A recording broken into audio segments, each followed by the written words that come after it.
Lunchtime. And the view. Look at that. So kana ni hangin na.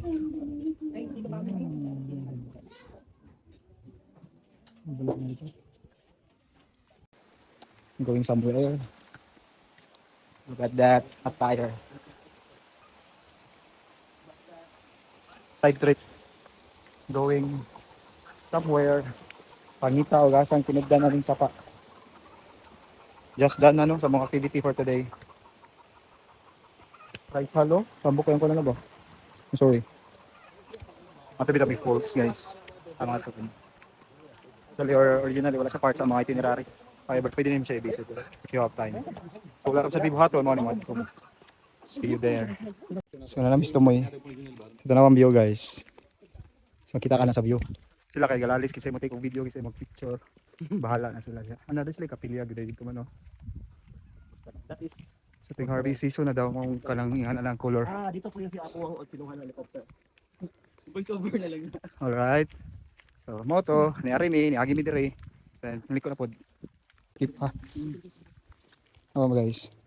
No, amazing gagayo ang view niya. No. Feels like in a different dimension. But still you are in the Philippines. No, then kung ganang mo cross, no moderate did end daw dito. So then cross na going up. So bas in the near future may mas siyang kalsada. So man yung rice paddies. Then I cross the streets. This empty land. Look at that view. Isn't that amazing?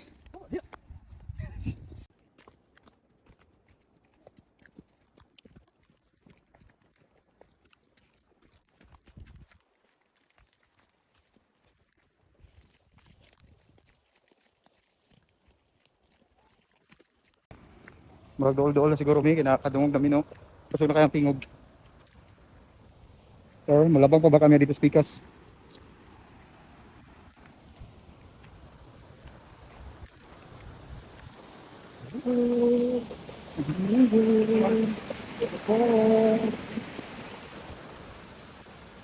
Youth horn. So dito sumpay Pikas. So dire mi. Naog.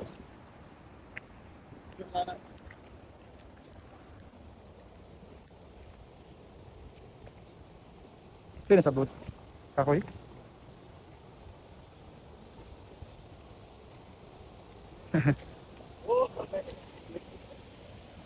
Pila ka steps?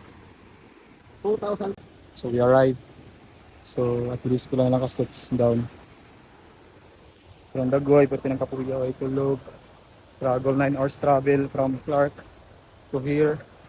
And then so welcome to the falls.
May bayad eh.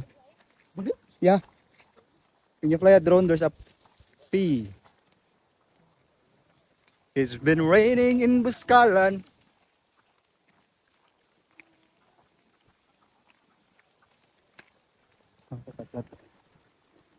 Isn't that great?